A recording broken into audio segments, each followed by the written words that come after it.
السلام علیکم ورحمۃ اللہ وبرکاتہ۔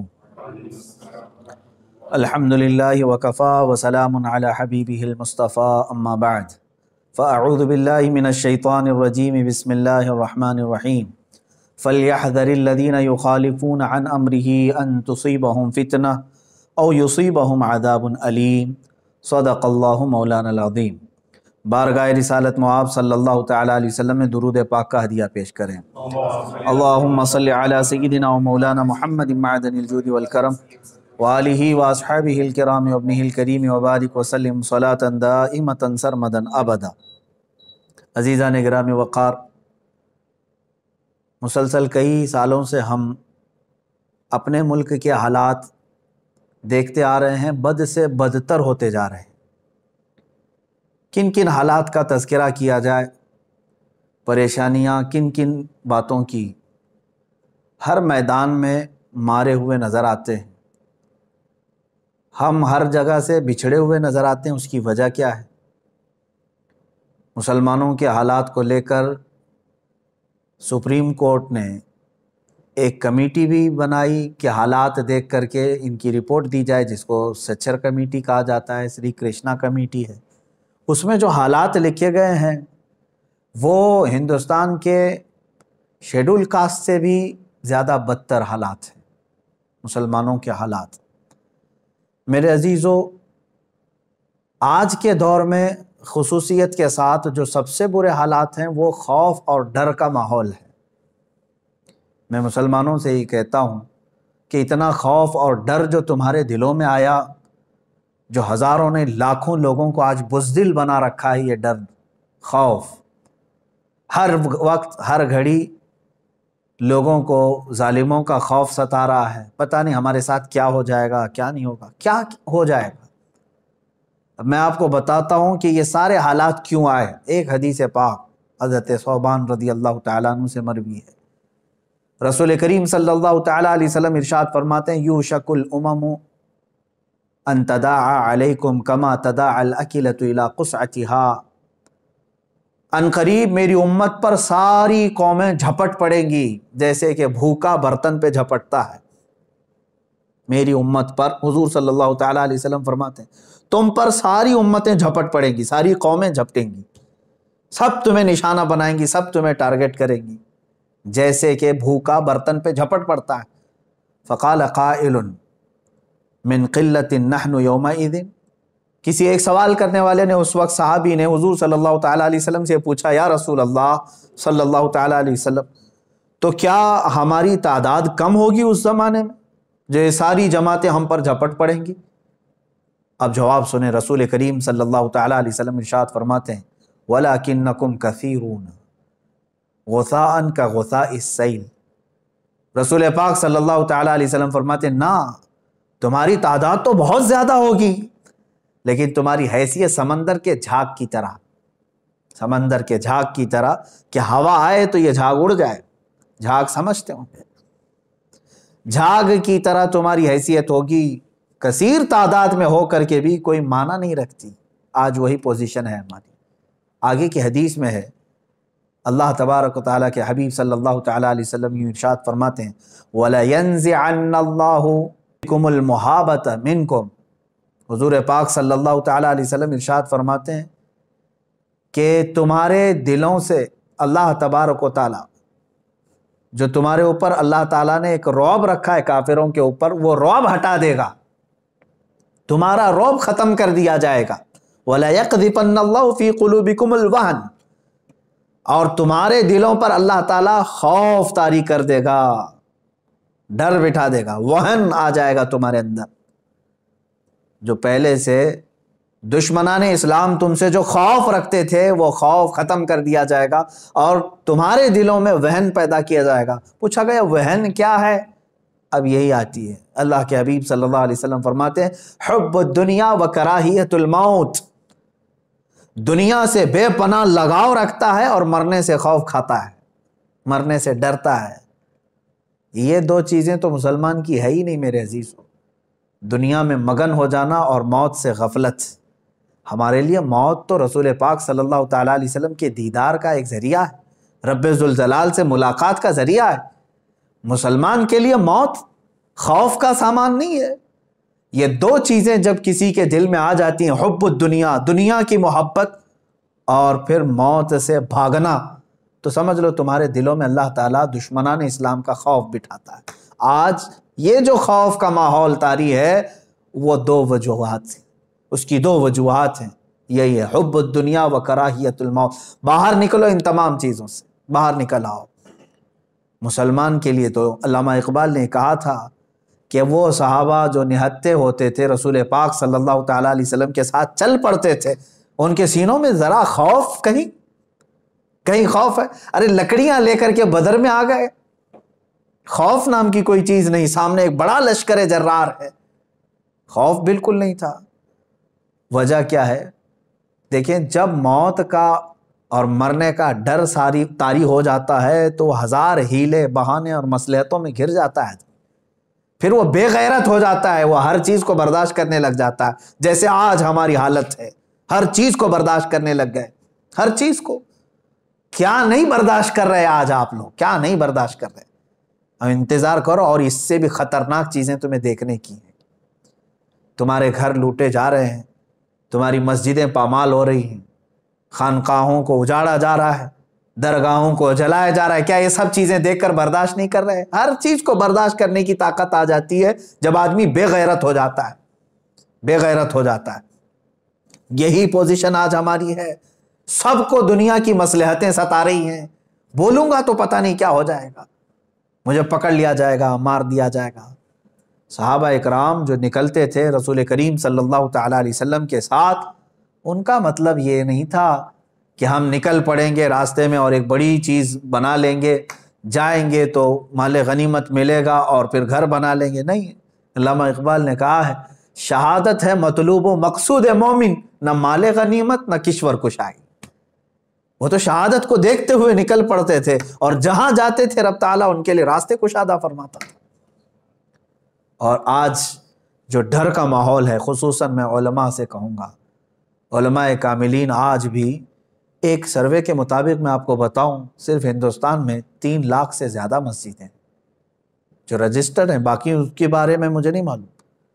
تو اتنے علماء بھی تو ہوں گے، اور جو غیر امام ہیں وہ کتنے ہیں؟ اور بڑی تعداد، لاکھوں کی تعداد میں علماء اسلام موجود ہیں. میں بڑے ادب کے ساتھ کہتا ہوں قابل علماء موجود ہیں. ہو سکتا ہے ان کو بہت ساری مصلحتوں نے گھیر رکھا ہے، بعض حالات ان کے بھی ایسے آ گئے کہ قوم نے بولنے سے روکا، کمیٹیوں نے روک دیا، معاشی حالات نے بولنے سے روک دیا. لیکن اے گروہ علماء، ان تمام بندشوں سے باہر نکل آؤ. اس لیے کہ میں آواز لگاتا ہوں علماء کو کہ ہم وارث ہیں فضل حق خیر آبادی کے، ہم وارث ہیں کفایت علی کافی کے. ہمارے اندر بزدلی نہیں آنی چاہیے، ہمارے اندر خوف اور ڈر کا ماحول نہیں آنا چاہیے. ڈرنے والے اور خوف کھانے والے وہ دشمنان اسلام ہیں. اللہ تبارک و تعالیٰ تمہارا رعب ان کے سینوں پر ڈالے گا. آپ نکلو. اب میں ہندوستانی مسلمانوں سے کہتا ہوں کہ اور کیا کیا چیزیں برداشت کرو گے؟ مجھے بتاؤ، اپنے دل پر ہاتھ رکھ کر کے بتاؤ، کیا اس سے بھی زیادہ خطرناک حالات تم دیکھنا چاہتے ہو؟ تم نے کیا نہیں دیکھا؟ چند سالوں پہلے ہماری مسجدیں شہید ہوئی تو آواز اٹھاتے رہے، کئی لوگ شہید بھی ہو گئے ایک مسجد کے نام پر. لیکن اب کے حالات دیکھیں، غیرت مار دیا انہوں نے. دنیا کی لالچ دے دے کر کے یا سیاست میں ان کو بانٹ بانٹ کر کے ایسی غیرت مار دیا کہ اب تو ہماری مسجدوں کے سینے پر کھڑے ہو کر کے اگر کوئی دوسرا اپنی مندر بنا لے تو کسی کو کچھ فرق نہیں پڑتا. آج میرے عزیزو یہ حالات بھی آج کے نہیں ہیں ہندوستان میں. نا انصافی پہ نا انصافی ہے. ایک کسی عام سے مزدور کو پکڑ کر کے 10-12 کتے موب لنچنگ کرتے ہیں. یہ بھی تو ہم حالات دیکھ رہے ہیں. چھوٹی سی چھوٹی چیزوں پر یہ پکڑ کر کے مارتے ہیں. اور ابھی قریب میں ایک حافظ قرآن کو مار ڈالا انہوں نے.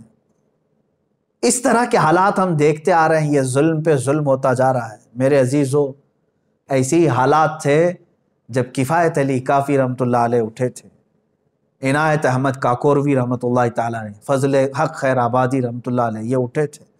اور تمہیں میں یہ بھی بتا دوں کہ ہندوستان کی آزادی کی آواز اٹھانے والے وہ علماء ذوی الاحترام تھے.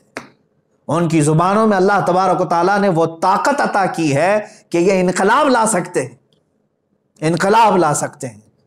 لیکن اس کے لیے شرط دو ہی چیزیں ہیں، دو ہی چیزیں. آج لوگ جو شکایت کر رہے ہیں، بہت سارے لوگ یہ کہتے ہیں کس بیس پر آپ بول رہے ہیں، آپ کے آگے پیچھے کیا ہے، کون کھڑا ہے. ہم سے یہ سوال کرتے، ایمان والے اس طرح کا سوال کریں گے؟ اور اس طرح کی باتیں کہنا کہ آج دیکھیں دشمن پورے اکٹھا ہو رہے ہیں، تنظیمیں بنا رہے ہیں، مارچ پہ مارچ کر رہے ہیں، حکومتیں ان کے پاس ہیں، سیاست کے پورے اثر و رسوخ لے کر بیٹھے ہیں، ڈپارٹمنٹ لے کر کے بیٹھے ہیں، کورٹ لے کر کے بیٹھے. پتہ نہیں تمہیں کون ان تمام باتوں سے بزدل بنایا. اگر یہ تمام خیالات تمہارے ذہن میں آتے ہیں تو ایک مرتبہ میرے آقا صلی اللہ تعالیٰ علیہ وسلم کے وہ چہیتے صحابہ جو ابھی صرف 4000 کی تعداد میں تھے اور کسرا جیسے سپر پاور کو ختم کرنے کے فیصلے کر رہے تھے،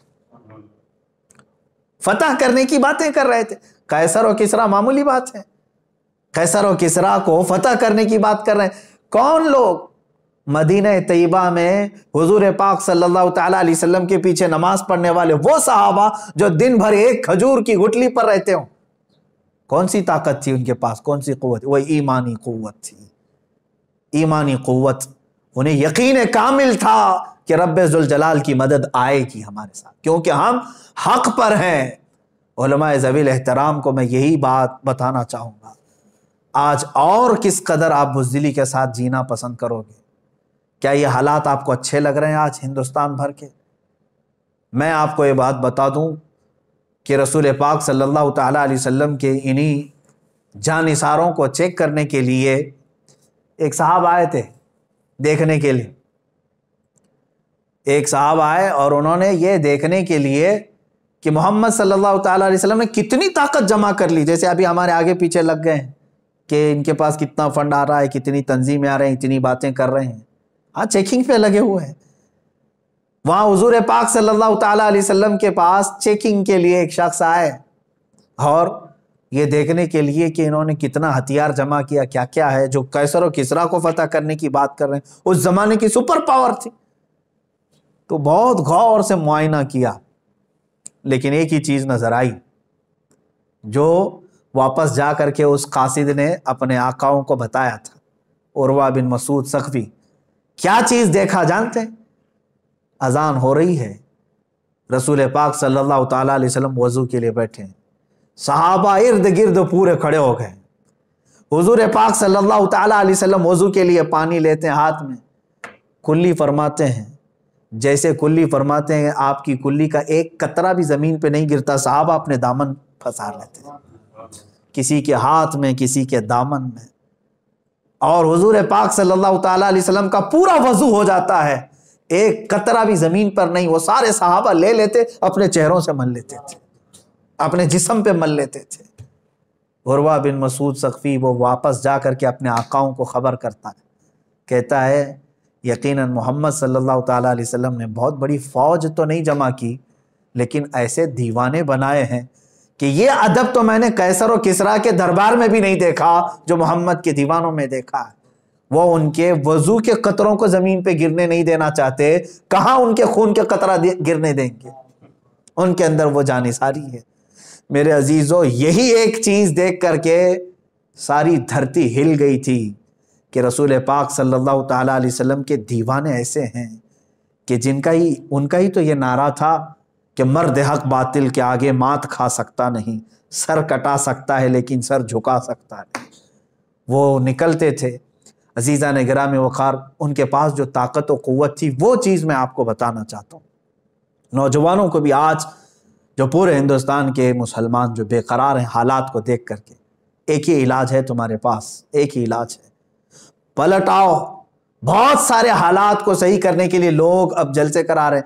ہمارے ہاں نشے کے حالات، نشے میں بہت سارے لوگ ایڈکٹ ہیں، جوئے میں ہیں، شراب میں ہیں، 2 نمبر کے کاموں میں، فلاں ہیں، بہت سارے معاملات. کن کن معاملات کو صحیح کرتے ہوئے ہم اپنی زندگی گزاریں، سمجھ میں نہیں آتا. ایک ہی علاج ہے جو میں نے بہت مطالعے کے بعد نکالا، وہ یہی ہے جس کو اقبال نے کہا ہے کہ محمد سے وفا تو نے تو ہم تیرے، یہ جہاں چیز ہے کیا لوح و قلم تیرے۔ بالکل حق فرمایا انہوں نے کہ تو ایک بار رسول پاک صلی اللہ تعالیٰ علیہ وسلم کے ساتھ وفا کرنا سیکھ لے، رب تبارک و تعالیٰ یوں ہی صدقے میں ساری چیزیں تجھے عطا کرے گا۔ اخلاق کی درستگی بھی تمہارے پاس آئے گی۔ عشق رسالت محمد صلی اللہ علیہ وسلم یہ ایک ایسی دولت ہے، حضور کی محبت ایک ایسی دولت ہے جو تمہیں ہر گناہ سے بھی دور کر سکتی ہے۔ جھوٹ بولتے ہیں جو گناہ نہیں چھوڑتے اور پھر حضور کی محبت کی بات کرتے ہیں، جھوٹ بولتے ہیں، ورنہ حضور کا سچا عشق جب دل میں آتا ہے نا کیا ہوتا ہے جانتے ہیں؟ حضرت انس فرماتے ہیں صحابہ تو سچا عشق کرتے تھے حضور سے، ابھی شراب حرام نہیں ہوئی تھی مدینہ طیبہ میں۔ حضرت انس رضی اللہ تعالیٰ عنہ فرماتے ہیں ایک جگہ کعبہ خانے میں شراب کے مٹکے پیالے میں بھر بھر کر کے لوگوں کو سرو کرتا تھا، دیتا تھا۔ شام کا وقت تھا، شراب کے پیالے میں پیش کر رہا تھا لوگوں۔ اچانک مدینے میں اعلان ہونے لگا، ایک اعلان کرنے والے منادی نے کہا اللہ کے نبی صلی اللہ تعالیٰ علیہ وسلم پر قرآن کی آیت نازل ہوئی کہ آج سے شراب حرام ہے۔ یہ اعلان ہو رہا تھا گلیوں میں۔ حضرت انس فرماتے ہیں جس کے ہاتھ میں جہاں پیالہ تھا وہیں سے چھوڑ دیا، کسی کے ہونٹوں تک گیا تھا تو وہیں سے چھوڑ دیا۔ یہ نہیں سوچا کہ جا کر کے حضور سے سن لے پہلے بات صحیح ہے کہ نہیں صحیح ہے۔ یہ اس کو کہتے ہیں عشق رسالت محمد صلی اللہ علیہ وسلم جب دل میں آتا ہے تو پھر آدمی حضور کی بات کا خیال کرتا ہے، نہ کہ اپنی پرانی لت کا خیال کرتا ہے۔ اپنی پرانی لتیں چھوٹ جاتی ہیں اگر سچی محبت آئے۔ ایک ہی علاج ہے میرے عزیزوں گناہوں کو چھوڑنے کا بھی، کہ محمد سے وفا تو۔ نمازوں کی پابندی نہیں ہوتی ہے نا، حضور سے محبت کر کے دیکھو تمہیں بستر کانٹے لگنے لگ جائیں گے، اٹھ جاؤ گے یا رسول اللہ صلی اللہ علیہ وسلم میں آپ کا چاہنے والا اور آپ سے محبت کرنے والا۔ آپ نے فرمایا نماز میں میری آنکھوں کی ٹھنڈک ہے، میں سو کر کے پسار کر کے آپ کو تکلیف تو نہیں دے سکتا، میرے محبوب ہیں آپ، ہر چیز کے تم پابند ہو جاؤ گے۔ ایک چیز تمہارے اندر آ جائے، حضور سے وفا کرنا سیکھو، رسول پاک صلی اللہ تعالیٰ علیہ وسلم کی وفاداری۔ عزیزان گرامی وقار، آج میں جو بات عرض کر رہا تھا وہ علماء ذوی الاحترام کے لیے، حالات کی سنگینی کے اعتبار سے۔ آپ کیا سوچتے ہیں کہ ہمارے پاس کچھ نہیں ہے، سیاسی لوگ نہیں ہے، طاقت نہیں ہے، سب کچھ ان کے پاس ہے، ساری چیزیں ان کے پاس رہنے دو، سب ان کے پاس رہنے دو۔ میرے عزیزوں پہلے بھی ایسا ہی رہا ہے، حضور صلی اللہ تعالیٰ علیہ وسلم نے دعوت شروع فرمائی، صحابہ نہتے رہے، سب کچھ ان کے پاس تھا۔ ارے بدر کے میدان میں رات بھر طبلے بج رہے تھے، رقص و سرور کی محفلیں ہو رہی تھی اور گوشت بھونے جا رہے تھے، اور ادھر صحابہ اکرام رضوان اللہ تعالیٰ علیہ مجمعین بغیر چپل کے ہیں، اکثر کے ہاتھ میں تلواریں نہیں ہیں، سونے کے لیے ان کے پاس کوئی چیز نہیں ہے، سب کچھ ہونے کے باوجود بھی رب ذوالجلال نے فتح یابی کسے عطا فرمائی، پوری تاریخ جانتی ہے۔ اب اس کے لیے ہونا کیا چاہیے تمہارے پاس؟ ہونا کیا چاہیے؟ وہ دو چیزیں ہیں جن کو اقبال نے کہا ہے، دو بہت عظیم تلواریں ہیں تمہارے پاس، یقین محکم عمل پہ ہم، جہاد زندگانی میں ہیں یہ مردوں کی شمشیریں۔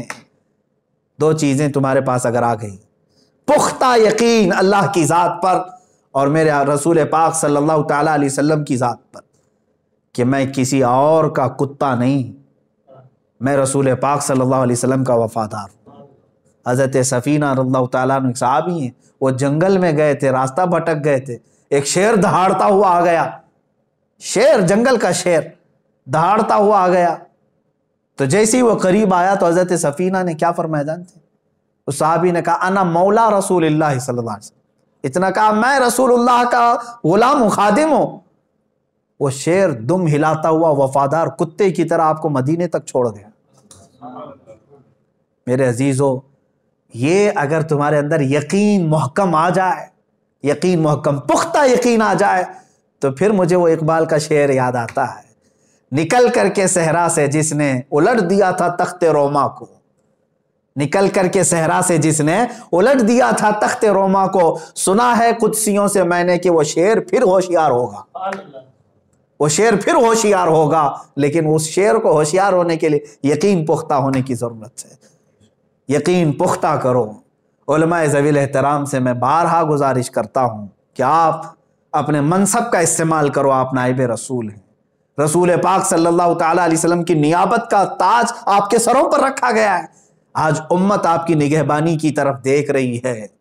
اگر 1000 مصلحتوں کے بہانے کرو گے تو یاد رکھنا ایک بڑی بات ہے جو بار بار ہمیں ہلاتی ہے، وہ یہ ہے کہ حضور صلی اللہ تعالیٰ علیہ وسلم کی عزت پر حملے ہو رہے ہوں، جیسے آج ہندوستان کے حالات ہیں۔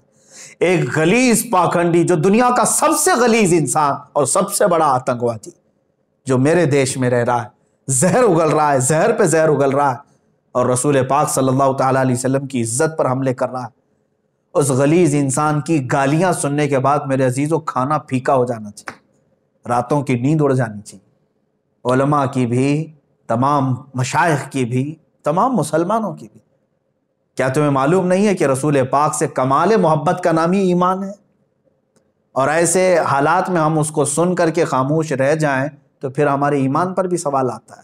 میں جو بات عرض کر رہا تھا وہ یہ ہے کہ حضور کی عزت پر حملہ ہو رہا ہو اور پھر کوئی حضور صلی اللہ تعالیٰ علیہ وسلم کی عزت کی حفاظت کی بات کر رہا ہے، نہیں میں باہر نکلوں گا حضور کے لیے، حضور کی عزت کے لیے میں باہر نکلوں گا، اور پھر سوچتا ہے میری سیکورٹی کیا ہے، میری سیفٹی کیا ہے، تو فرمایا وہ جھوٹا آدمی ہے، جھوٹا آدمی۔ رسول پاک صلی اللہ تعالیٰ علیہ وسلم کی عزت پر جب بات آئے تو صحابہ جیسا وہ عشق آنا چاہیے کہ انہوں نے کبھی نہ اپنا گھر دیکھا نہ کوئی اپنے حالات دیکھے، بلکہ میرے آقا کے پیچھے چل پڑے۔ جنگ خندق کا موقع ہے میرے عزیزوں، حضور پاک صلی اللہ تعالیٰ علیہ وسلم مہینہ بھر جنگ خندق کے موقع پہ مصروف رہے۔ بڑی سخت ان کے لیے آزمائش کا یہ موقع تھا، جس کو سورۃ الاحزاب قرآن پاک میں بھی آئی، جنگ احزاب بھی کہتے ہیں۔ یہاں سے پلٹ رہے تھے جنگ خندق سے، درمیان میں صحابہ اکرام زخمی ہیں، ہاتھوں میں خون رس رہا ہے، کئی جگہ تیروں کے نشان ہیں۔ بیچ راستے میں جبرائیل امین علیہ السلام تشریف لائے، عرض کیا یا رسول اللہ صلی اللہ علیہ وسلم، رب تعالیٰ کا حکم ہے کہ یہیں سے آپ بنو نذیر کا معرکہ سر کرنے کے لیے نکل پڑے۔ ابھی مدینہ نہیں پہنچے، خندق سے مدینہ صرف 5 کلومیٹر کا فاصلہ ہے، آدھا راستہ طے کیے، جبرائیل امین آئے۔ کتنا ٹائم لگتا مدینے جانے کے لیے؟ حضور پاک صلی اللہ تعالیٰ علیہ وسلم نے صحابہ کو مخاطب کر کے کہا، اے میرے صحابہ، جبرائیل امین آئے ہیں اور کہہ رہے ہیں کہ یہیں سے بنو نذیر کا بھی معرکہ سر کرنا ہے، جو غدار ہو گئے رسول پاک صلی اللہ علیہ وسلم کو، جنہوں نے دھوکہ دیا بنو نذیر، ان کا بھی قلعہ کما کرنا تھا۔ صحابہ کو جو تھکے ہوئے ہیں، زخمی ہیں، صحابہ نے، پورے صحابہ میں سے ایک نے بھی یہ نہیں کہا یا رسول اللہ صلی اللہ علیہ وسلم، گھر بار میں دیکھ کے آ جاتا ہوں، مرہم پٹی کر کے آتا ہوں، کپڑے بدل کے آ جاتا ہوں، نہا دھو کے آ جاتا ہوں، دوا لے کر کے آ جاتا ہوں، بلکہ انہیں زخمی حالت میں چور چور ہیں زخموں سے، اس وقت بھی وہ کہتے ہیں یا رسول اللہ دیر کس بات کی، چلے ہم آپ کے پیچھے ہیں، چلے ہم آپ کے ساتھ ہیں، لبیک یا رسول اللہ۔ یہ صحابہ کا جذبہ تھا، جس کے بعد اللہ تبارک و تعالیٰ ان کے لیے مدد پہ مدد اتارتا تھا۔ یہاں بیٹھ کر کے تسبیح گھما کر کے لوگ کہتے ہیں اللہ کی مدد کیوں نہیں آ رہی ہے، اللہ کی مدد کیوں نہیں آ رہی ہے۔ اگر تسبیح گھمانے سے ہی مدد آنی تھی تو رسول پاک صلی اللہ علیہ وسلم مدینے سے 160 کلومیٹر نہیں چل کر کے جاتے، حضور خود مدینے میں بیٹھ کر کے دعا کرتے تو سب سر ہو جاتا۔ اللہ رب العزت کا دستور یہ ہے کہ تم اپنے ہاتھ پیر چلاؤ، تم باہر نکلو، میدان میں آؤ، اپنے عمل کو پیش کرو، پھر اللہ تمہاری مدد فرمائے گا۔ اب میں یہاں پر ڈر اور خوف کے ماحول کو ختم کرنے کے لیے چند باتیں عرض کروں گا۔ کس سے خوف کھاتے ہو؟ ظالموں سے، موجودہ حکومتوں سے، کہ یہ پریشر کریں گے۔ میرے عزیزو، یہ اس سے بڑھ کر کے تمہارے لیے سعادت کی بات کیا ہے؟ اے گروہ علماء، جماعت علماء، یہ شعر کب کام آئے گا جو بار بار آپ اپنی تقریروں میں کہتے ہو، کروں تیرے نام پہ جاں فدا، نہ بس ایک جاں دو جہاں فدا؟ یہ عمل میں کب آئے گا؟ خالی تقریر میں آئے گا؟ لوگوں کے جذبات اور ان کے نعروں کے لیے آئے گا؟ اگر موقع آ گیا تو چلو، حضور کے نام پر جان فدا کرنا ہے تو چاہے وہ حکام کے ہاتھ سے ہو یا جیل کے سلاخوں سے ہو یا پھانسی کے پھندے سے ہو۔ حضور پاک صلی اللہ تعالیٰ علیہ وسلم کی عزت پر جب بات آ گئی ہے تو ہونا تو یہی چاہیے تھا کہ کلیجہ پھٹ جائے۔ آج اتنی غلیظ گالیاں سننے کے بعد آدمی آپے سے باہر ہو جاتا ہے۔ میرے عزیزو، آپ کے باپ کو اور ماں کو کوئی گالی دے دے تو آپ برداشت نہیں کرتے، پولیس اسٹیشن بعد میں جاتے ہیں، پہلے ہی اس کے ساتھ آپ پتہ نہیں کیا کیا معاملات کر جاتے ہیں۔ یہاں مجھے حیرت ہو رہی ہے، افسوس ہے اس بات.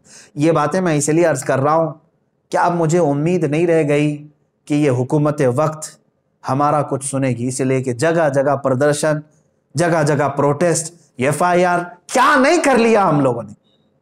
سب لوگ گہار لگاتے تھک گئے. یہ صاف اپنا بتا رہی ہیں موجودہ حکومتیں کہ ہم ایسے غلیظ پاکھنڈیوں کی حمایت میں. اگر یہ ان کی حمایت نہیں کر رہے ہوتے تو یہ کھلے سانڈ کی طرح گھوم رہے ہوتے آج. یہاں تو ایسا ہے کہ موجودہ حکومت کے کسی ایک منسٹر پر کوئی کامیڈی کر لے تو اسے جیل ہو جاتی. کروڑوں مسلمانوں کے رسول صلی اللہ تعالیٰ علیہ وسلم کی کردار کشی وہ بار بار کر رہا ہے. ایسا بھی نہیں کہ چھپ کر کے فیک ID سے کیا، ارے پریس کلب آف انڈیا میں بیٹھ کر کے کر رہا ہے کھلے عام. اس کو اجازت کیسے ملتی، پرمیشن کیسے ملتی، اور کھلے عام وہ چندہ کرتا ہے. حد ہو گئی. وہ ہندوستان کے سمویدھان کو بدلنے کی بات کرتا ہے، اور دوسری شخصیات کو بھی نہیں چھوڑا اس نے. گاندھی جی کو گالیاں دیتا ہے، امبیڈکر کو گالیاں دیتا ہے، سائی بابا کو گالیاں دیتا ہے، APJ عبد الکلام کو تو کہتا ہے وہ دیش دروہی تھا. یہ سب چیزیں سن کر کے بھی حکومت کا نظریہ اب آپ کو نہیں سمجھ میں آ رہا؟ اب آپ کو نہیں لگ رہا ہے کیا یہاں سے انصاف کی امید رہ گئی آپ کو؟ اس لیے میرے عزیزو، یہاں سے انصاف کی امید نہیں. اب اللہ رب العزت ہی ہمیں عدل عطا فرمائے گا. رب ذوالجلال کی بارگاہ، یہ تمہارا امتحان ہے، تمہارا امتحان ہے. یاد رکھ لینا، اللہ تبارک و تعالیٰ تمہیں آزمائے گا. اب یہ چیز دیکھ کر کے مجھے ایسا لگتا ہے اسپین کے جو حالات تھے وہ یہاں دہرائے جا رہے ہیں. چند دنوں پہلے ہم نے دیکھا تھا، ہمارے مطالعے میں ایک مضمون آیا بھی تھا کہ یہاں کی ایک کٹر واد تنظیم اسپین جا کر کے معائنہ کر کے آئی تھی دیکھنے کے لیے کہ 700 سال مسلمان وہاں تھے اسپین میں کیسے ختم ہو گئے. یہ سب سروے کر کے آئے وہاں جا کر کے. یہاں کی ایک کٹر واد تنظیم جا کر کے سروے کر کے آئی. وہاں کے دانشوروں نے ان کو بہت ساری باتیں بتائی، جس میں سے ایک بات یہ بھی بتائی تھی کہ ہم نے سب سے پہلے مسلمانوں کے دلوں سے عشق رسول ختم کر دیا تھا. رسول پاک کو سیریس لینا ہم نے ان کو ختم کروا دیا تھا. علماء سے ان کو دور کر دیا تھا ہم نے، علماء کی نفرت ڈال دی تھی. اسی پر آج یہاں عمل کیا جا رہا ہے ہمارے ملک میں. دیکھو آج ہماری عوام علماء کے خلاف کیسی کیسی بکواسیں کرتی. آج کے حالات میں بھی علماء کو ہی کوس رہے ہیں لوگ. مولانا لوگ کیا کر رہے ہیں؟ زکوٰۃ وصول کرتے ہیں بیٹھ جاتے ہیں، چندے کرتے ہیں بیٹھ جاتے ہیں. یہ سب تمہاری جو زبانیں لمبی ہو رہی ہیں علماء کے بارے میں، یہ بھی ایک سازش کے شکار ہو تم. میرے عزیزو ٹھیک ہے، علماء اگر کوئی سستی کر رہا ہے، بولنے کا ایک طریقہ ہوتا ہے. کیا آپ اپنے باپ کو ایسے ہی کہتے ہیں باپ میرا آج گھر میں کیوں بیٹھ گیا، ڈیوٹی پہ کیوں نہیں گیا؟ ادب ہے، تمیز ہے، سلیقہ ہے. پوچھا جاتا ہے کیا آپ کو کوئی تکلیف تو نہیں ہے میں آپ کے ساتھ کھڑا ہو جاؤں، آپ بھی آگے آ جائیے. یہاں کے حالات دیکھ کر کے بھی مجھے یہی لگتا ہے کہ علماء سے ان کو دور کیا گیا ہے. بہت سارے تو ہیں علماء کی نفرت میں جی رہے ہیں آج. دوسری چیز، عشق رسول کو ختم کرنے کا جو ایک بہت بڑا مشن چلایا گیا تھا وہ بھی یہاں پر چل رہا ہے. اسی سے اندازہ لگاؤ میرے عزیزو، آج غلیظ گالیاں میرے رسول پاک کو دی گئی ہیں. پورے ہندوستان بھر میں تقریباً 300 کے قریب MLA ہیں. ان میں سے کتنے لوگ اپنے پاور کا استعمال کر کے اس کی زبان روکنے کا مطالبہ کیے؟ کون ہے؟ تم نے کون سے نبی کا کلمہ پڑھا ہے؟ کس رسول کا کلمہ پڑھے ہو؟ میں تمام جو عہدے دار ہیں ان سے پوچھتا ہوں ان کے دلوں میں ایمان رہ گیا کہ نہیں رہ گیا؟ اب پھر میں آپ کو بتاتا ہوں، میں نے ایک جملہ کہا تھا، اگر اس وقت جو میں آواز اٹھا رہا ہوں، ظاہر سی بات ہے مجھے میرا انجام معلوم ہے، پھر بھی اللہ رب العزت کی ذات، رب ذوالجلال کی ذات جو چاہے وہی ہوگا. اگر رب تبارک و تعالیٰ چاہے میری حفاظت کے لیے، پوری دنیا میرا بال بیکا نہیں کرے گی. اور اگر اللہ رب العزت نے میری تقدیر میں لکھا ہے تو پھر وہ ایک دن کیا، ایک گھنٹے میں بھی میرے ساتھ کچھ بھی ہو جائے گا، لیکن اس کو میں اپنے ذات فخر کے ساتھ لے جاؤں گا. اس لیے کہ ہمارا مقصد یہی ہے، شہادت ہے مطلوب و مقصود مومن. جب تک جئیں گے حق بول کر کے جئیں گے انشاءاللہ. اپنی امت سے کوئی چیز چھپا کر کے نہیں جئیں گے، اور ظالموں کے خلاف آواز اٹھا کر کے جئیں گے. مجھے ان کی بات یاد آتی ہے، علامہ کفایت علی کافی رحمۃ اللہ علیہ. انگریزوں نے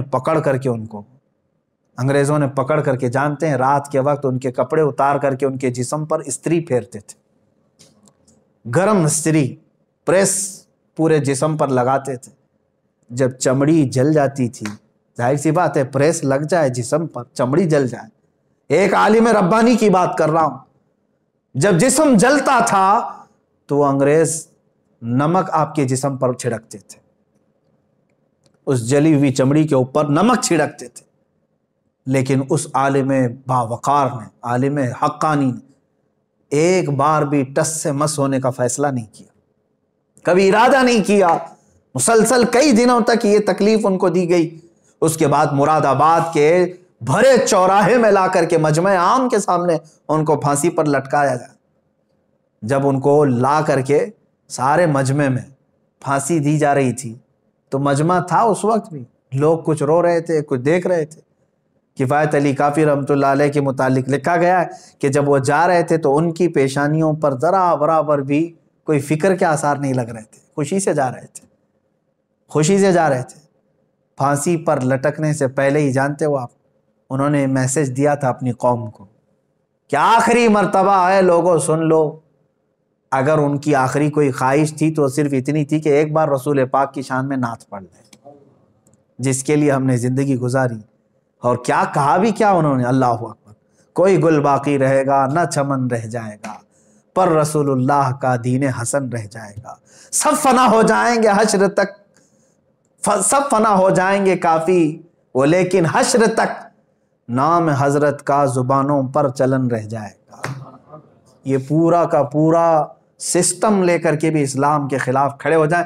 ایک پاکھنڈی زہر اگل رہا ہے ایک جگہ گوفے میں بیٹھ کر کے، کیا سمجھتا ہے کہ اسلام کو ہلا دے گا؟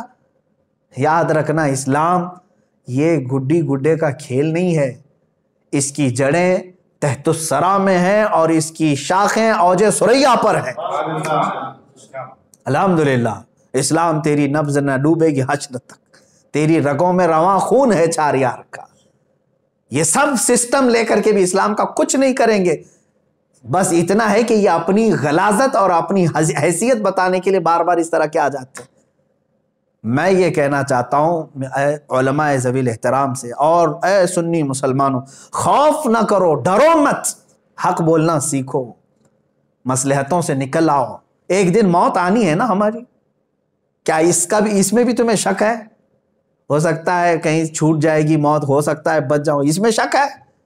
ہر ایک کو پتا ہے موت آنی ہے، لیکن کیا ہی اچھا ہوتا کہ حضور پاک کے عزت پر مر جائیں، دنیا سے جانا ہے نا، دنیا سے رسول پاک صلی اللہ تعالیٰ علیہ وسلم کے نام پر جائیں، یہ کتنے سعادت کی بات ہوتی۔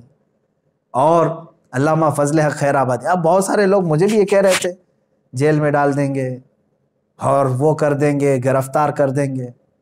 میرے عزیزوں، ان تمام چیزوں کو تو بہت پہلے سے سوچتا ہوں، انتظار کرتے ہیں، کوئی مسئلہ نہیں ہے۔ مظفر کو مقید نہ سمجھ اے سیاد، میری اسیری بھی سنت آبائی ہے، ہمارا قید ہونا بھی ہمارے آبا و اجداد کی سنت ہے۔ علامہ فضل حق خیر آبادی، عنایت احمد کاکوروی، دو ایسے بزرگ ہیں میرے عزیزوں، جلیل القدر علماء ہیں، زندگی پوری ان کی کالا پانی میں سزا کے طور پر کٹ گئی، وہیں ان کی قبر ہے، جزیرہ انڈمان نکوبار، آج بھی علامہ فضل خیر آبادی رحمۃ اللہ علیہ کی وہیں قبر بھی۔ ایک باوقار عالم ربانی کو بغیر کسی قصور کے پوری زندگی وہاں ختم کرا دی گئی جیل میں، اور وہیں شہادت بھی پائی انہوں نے۔ اور پھر آج کے زمانے میں ہزار مصلحتوں کو ڈھونڈتے ہو تو میرے عزیزوں پھر ان کا نام کس زبان سے لیتے؟ اسی لیے میں کہتا ہوں علماء کو چاہیے فخر سے کہیں کہ ہم کفایت علی کافی کے وارث ہیں اور فضل حق خیر آبادی کے وارث، اور ان کا جو وارث ہوگا انشاءاللہ العزیز وہ تختہ دار کو بھی چومے گا اور جیل کی سلاخوں کو بھی محبوب کائنات صلی اللہ علیہ وسلم کے دیدار کا گھر سمجھے گا۔ ہاں، یہ بھی ہم نے بزرگوں سے سنا ہے کہ جب حکام سختی پر آ جائیں، ظالم تمہارے اوپر سوار ہو جائیں تو خوف نہ رکھنا، ڈرنا مت۔ ہوگا کیا ہے جانتے؟ امام احمد بن حنبل رضی اللہ تعالیٰ، اللہ علماء حق کی ایک ایسی مثال، جب ظالم پورے تخت کے ساتھ تھے، حکومت کے ساتھ تھے، سب ان کے ساتھ تھا۔ امام احمد بن حنبل کے زمانے میں ارے خلیفہ اسلام بڑا طاقتور ہوا کرتا تھا، آپ نے فتویٰ اس کے خلاف دیا تھا، اور جو حق تھا اہل سنت و جماعت کا موقف وہ دیا تھا۔ اس پاداش میں بادشاہ نے قید کیا آپ کو، خلیفہ نے ایک بار نہیں 3 لوگ آئے، خلیفہ کے بعد اس کا بیٹا ہے، اس کے بعد اس کا، 3 بادشاہ بدلے، تینوں نے قید کیا، اور امام احمد بن حنبل کو جبہ اٹھا کر کے کوڑے مارنے کا حکم دیا تھا۔ کوڑے لگوائے جاتے تھے، کوڑے ایسے کہ ایک کوڑا آج کے زمانے میں لگ جائے تو چمڑی تمہاری کوڑے سے لگ کر کے آ جائے گی۔ امام احمد بن حنبل 4 اماموں میں سے ایک امام ہے۔ ایک مرتبہ کا واقعہ ملتا ہے کہ جلاد جب کوڑے لگا رہا تھا، بدن کھلا تھا، تہبند بدی ہوئی تھی، لنگی صرف، تہبند نیچے کھسکنے لگ گئی، کھلنے لگ گئی۔ کوڑوں پر تو آپ روتے نہیں تھے، چلاتے نہیں تھے، تہبند جب نیچے اترنے لگی، سطر کھلنے لگا تو آپ کو غم ہو گیا، کیا میں بے سطر ہو جاؤں گا؟ حق بات کے لیے میں نے آواز اٹھائی تو کیا رب تبارک و تعالیٰ مجھے بے سطر کر دے گا، بے آبرو ہو جاؤں گا؟ اتنا آپ کے ذہن میں خیال آیا اور رونے لگے۔ اچانک جلاد نے دیکھا غیب سے 2 ہاتھ آئے اور ان کی تہبند کو پکڑ لیا۔ 2 ہاتھ برآمد ہوئے اور ان کی تہبند کو پکڑ لیا۔ پھر امام احمد بن حنبل خوشی سے کھڑے ہو گئے، جلاد کو کہا تو اپنا آپ کام جاری رکھ۔ میرے عزیزو، کس کے ہاتھ تھے؟ کون آیا تھا؟ جب ظالم اپنے پوری طاقت دکھانے کے لیے سر پر آ جائیں، کوڑے بھی ماریں، تو یاد رکھنا میرا بھی یہ وجدان کہتا ہے وہ کسی اور کے ہاتھ نہیں، وہ صرف رسول اللہ کے ہوں گے۔ میرے آقا صلی اللہ تعالیٰ علیہ وسلم کی مدد نازل ہوگی۔ تو اگر اللہ رب العزت نے آپ کے پاس زبان دیا ہے اور آج کے زمانے میں سوچنے اور سمجھنے کی قوت دیا ہے، تو آج امت بڑی قسم پرسی کے عالم میں ہے۔ آج ہمارا مستقبل داؤ پر لگا ہوا ہے۔ ایک بات بتا کر کے میں رخصت ہونا چاہتا ہوں، یاد رکھنا، امام غزالی رحمۃ اللہ تعالیٰ علیہ کی وہ بات مجھے یاد آتی ہے۔ آپ نے فرمایا امت کے سامنے جب رسول پاک صلی اللہ علیہ وسلم کی توہین ہو رہی ہو اور امت اپنی عیاشیوں میں مصروف ہو، کھا رہی ہو، پی رہے ہو، سو رہی ہے، تو امت کو چاہیے کہ تھوڑے دن اور انتظار کرے، ان کے ساتھ کیا حشر ہوگا۔ فرماتے ہیں ان کی عورتیں، ان کی بچیاں باہر لائی جائیں گی، بیچی جائیں گی، نیلام کی جائے گی، ان کی ماں اور بہنوں کی عزت، اور یہ کچھ نہیں کر سکیں گے، ان کے بچے مار دیے جائیں گے۔ وہ وقت بھی ہمارے ساتھ آئے گا، کیونکہ اب جب رسول پاک کی عزت یہاں پر محفوظ نہیں رکھی گئی تو پھر اب کس کی عزت سلامت رہے گی؟ قرآن کو گنڈوں کی کتاب کہا جا رہا ہے، اسلام کو ڈاکوؤں کا دین کہا جا رہا ہے۔ میرے آقا صلی اللہ تعالیٰ علیہ وسلم کو اتنے بھدے الفاظ، معاذ اللہ، رب ذوالجلال کی شان میں بھی بکواس، بچا کیا اب تمہارے پاس؟ بچا کیا؟ ہمارے پاس جو کچھ بھی ہے جینے کے لیے میرے عزیزو، یہ ظالم دنیا والے سمجھتے ہوں گے یہ اتنا کیوں چلا رہے ہیں، انہیں معلوم نہیں ہے اسلام میں اور دیگر مذاہب میں فرق کیا ہے۔ کھانے پینے، اٹھنے، اچھلنے کودنے، تیوہار کرنے اور کپڑے پہننے کا نام اسلام نہیں ہے۔ اسلام تو ایک روحانیت ہے جو عظیم رشتے کا نام ہے۔ اگر رسول پاک صلی اللہ تعالیٰ علیہ وسلم سے اس کا رشتہ نہیں ہے تو اسلام ہی نہیں ہے اس کے پاس۔ بمصطفیٰ رسام خیش کے دی ہما اوست، اقبال نے کہا ہے اپنے آپ کو رسول اللہ تک پہنچا دے، یہی دین ہے۔ اگر بہو نہ رسیدی تمام ابو لہبیس، اگر تو رسول پاک تک نہیں پہنچا تو تیرے میں اور ابو لہب میں کوئی فرق نہیں ہے۔ وہ تو حضور کے بہت قریب تھا، چاچا تھا، لیکن پہنچا نہیں رسول اللہ تک۔ میرے عزیزو، یہ ایک بات یاد رکھ لیں کہ رسول پاک صلی اللہ تعالیٰ علیہ وسلم کی توہین ہو رہی ہو اور امت خاموش رہے تو تمہارے ساتھ اب جو مستقبل میں ہونے والا ہے وہ بہت خطرناک ہے، بہت خطرناک ہے۔ آج اگر بیدار نہیں ہوئے تو پھر تم بہت دنوں تک پچھتاؤ گے۔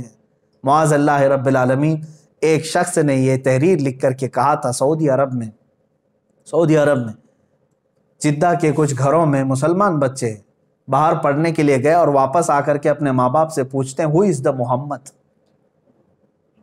معاذ اللہ رب العالمین۔ انہوں نے بچپن سے وہاں پڑھایا۔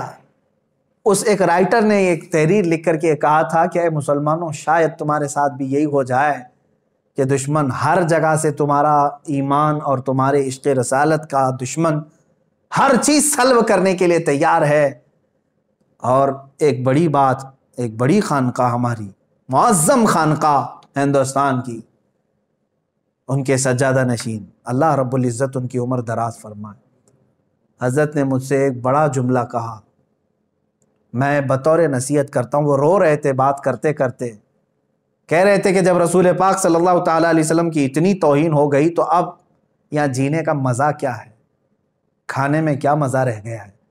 وہاں تو حضرت ابوبکر صدیق رضی اللہ تعالیٰ عنہ، ایک شخص آیا قاصد حضور کی داڑھی شریف کی طرف ہاتھ کر کے بات کر رہا تھا، تو حضرت ابوبکر کو برداشت نہیں ہوا. آپ نے ہاتھ اس کا جھٹک دیا اور کہا دوبارہ اگر ہاتھ اٹھا تو تیرے جسم کے ساتھ ہاتھ بھی نہیں رہے گا، حضور سے بات کر رہا ہے تو.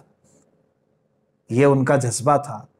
اور صلاح الدین ایوبی کی بات میں نے کہا، برنس نے صرف اتنا کہا تھا ایک مسلمان قافلے کو لوٹ کر کے بلاؤ اپنے محمد کو مدد کے لیے. حضرت صلاح الدین ایوبی کو جب یہ بات پتا چلی کہ ایک عیسائی جرنل نے میرے آقا کے بارے میں ایسا جملہ کہا ہے، تو جانتے ہیں 2.5 سال تک صلاح الدین ایوبی بستر پر نہیں سوئے. 2.5 سال تک بستر پر نہیں سوتے تھے اور اپنے پیر لمبے نہیں کیا، اور کہا کہ جب تک اس گستاخ رسول کو پکڑوں گا نہیں میں تب تک بستر پر نہیں سوؤں گا. آج ہمارے حالات کیا ہیں؟ سارے عیش مزے سب تو ویسے ہی چل رہے ہیں. علماء اور خانقاہیں، آپ کیا سمجھتے ہیں خانقاہیں کس کے نام پر چل رہی؟ رسول پاک صلی اللہ علیہ وسلم کے نام پر. اگر آج حرکت نہیں آئی ہمارے اندر تو پھر سب کچھ چھین لیا جائے گا، کوئی چیز باقی نہیں رہے گی تمہارے ہاتھ میں، کوئی چیز نہیں. مٹتے ہوئے بھی ہم نے دیکھا ہے بہت سارے لوگوں کو، تاریخیں ختم ہو جاتی ہیں، قومیں پوری کی پوری ختم کر دی جاتی ہیں اگر میرے آقا صلی اللہ تعالیٰ علیہ وسلم سے وفاداری نہیں کی. میں آپ سے پوچھتا ہوں، مسلمانوں سے بھی، علماء سے بھی، ارے زندگی بھر رسول پاک کا نام لے لے کر کے کھاتے رہے، زندگی بھر انہی کا صدقہ تو کھاتے رہے. جب میلاد آئے تو حضور کے نعتیں، قصیدے، سب ہماری تقریریں، ہماری زندگیاں حضور کے نام پر ہی تو کھا رہے ہیں. آج جب رسول پاک کی شان پر ہرزہ سرائی ہو رہی ہے تو ہماری حرکت دیکھی جائے گی. امتحان کا وقت، یہ ہمارے امتحان کا وقت ہے. میں آج یہاں عام طور پر میسج دیتا ہوں پورے علماء، ایک ساتھ آواز اٹھاؤ، ایک ساتھ آواز اٹھاؤ. یہ نہیں کہ اکا دکا آدمی کوئی کہہ رہا ہے، نہیں، ہر ایک کی ذمہ داری ہے، ہر ایک کی ذمہ داری ہے. ابھی پولیس پرشاسن مجھ سے یہ سوال کر رہے تھے کہ مولانا بہت مسلمان ہیں ہندوستان میں، آپ ہی کو کیوں تکلیف ہو رہی ہے؟ یہ سوال عجیب ہے. میرے عزیزوں، میں نے یہی کہا کہ مجھے دوسروں کا مطلب نہیں ہے، میں سابقہ ٹھیکہ لے کر نہیں بیٹھا، لیکن مجھے درد ہوا، میں آواز اٹھایا. میں یہاں سے یہ کہنا چاہتا ہوں کہ سارے مسلمانوں کو درد ہو، آواز اٹھائیں کہ یہ بند کیا جانا چاہیے، یہ ناٹک بند کیا جائے، اور ایسے لوگوں کو کھلے عام نہیں چھوڑا جانا چاہیے، پاگل کتوں کو اندر بند کر دینا چاہیے. یہ آواز کیوں نہیں اٹھاتے؟ حکومت وقت سے یہ مطالبہ کیوں نہیں کیا جاتا؟ سخت سے سخت ایکشن لینے کا مطالبہ کیوں نہیں کرتے؟ میرے عزیز، میں مانتا ہوں علماء اپنے تئیں سب کر رہے ہیں، میں کسی کا انکاری نہیں ہوں. الحمدللہ ہماری خانقاہیں اپنے لیٹر پیڈ سے احتجاج کر رہی ہیں، یا میدان میں آ کر کے احتجاج کر رہی ہیں، یا اپنی تقریروں سے احتجاج کر رہے ہیں، لیکن اس آواز کو مؤثر بنائیں. وہ مؤثر بنانے کے لیے اپنے دلوں سے خوف نکال دیں. اس لیے کہ میرے آقا صلی اللہ تعالیٰ علیہ وسلم نے فرمایا، افضل الجہاد کلمۃ الحق عند السلطان الجائر، سب سے افضل جہاد ظالم بادشاہ کے سامنے حق بات کرنا. آج تمہارے پاس یہی موقع ہے، حق بات بولو اور سر چڑھ کر کے بولو. اس لیے کہ ہم اپنے گھر کی بات نہیں کر رہے. عزیزان گرامی وقار، بات بہت طویل ہو گئی.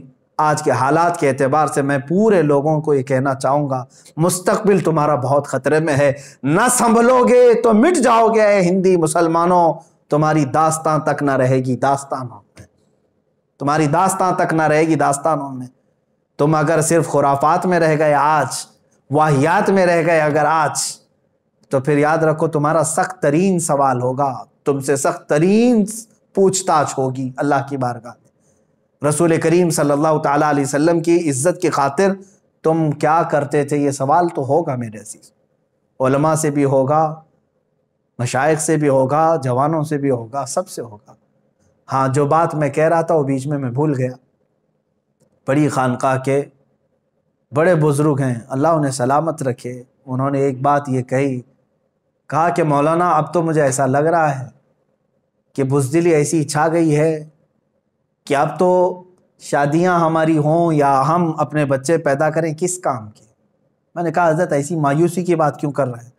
کہا اس لیے کہ شرم آتی ہے اور حیا آتی ہے کہ آج حضور پاک صلی اللہ تعالیٰ علیہ وسلم کو برسر عام گالیاں دی جا رہی ہیں. اب تک ایسا نہیں ہوتا تھا. چھپ کر کے فیک آئی ڈی میں کوئی بول دیا, ادھر سے ادھر کہیں کتابوں میں, یا کوئی چھوٹا موٹا ادھر ادھر, لیکن اب پوری حکومت کی پشت پناہی کے ساتھ اس کو ساری مدد فراہم کی گئی ہے. ارے باڈی گارڈ ہیں پورے جس کے آس پاس, اور اس سے زہر اگلوایا جا رہا ہے.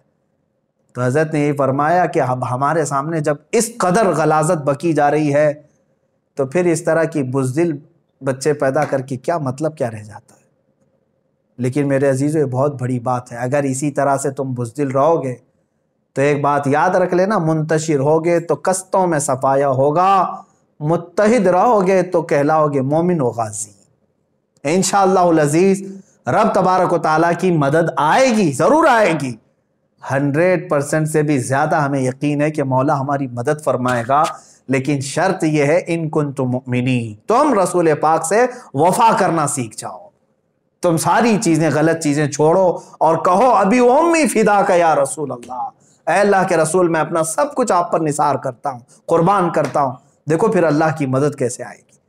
رب تبارک و تعالیٰ کہنے سننے سے زیادہ ہمیں عمل کی توفیق عطا فرمائے. رسول کریم صلی اللہ تعالیٰ علیہ وسلم کی بارگاہ میں ہم سب کو مولا تعالیٰ سرخرو رکھنے کی توفیق عطا فرمائے. وآخر دعوانا ان الحمد للہ رب العالمین.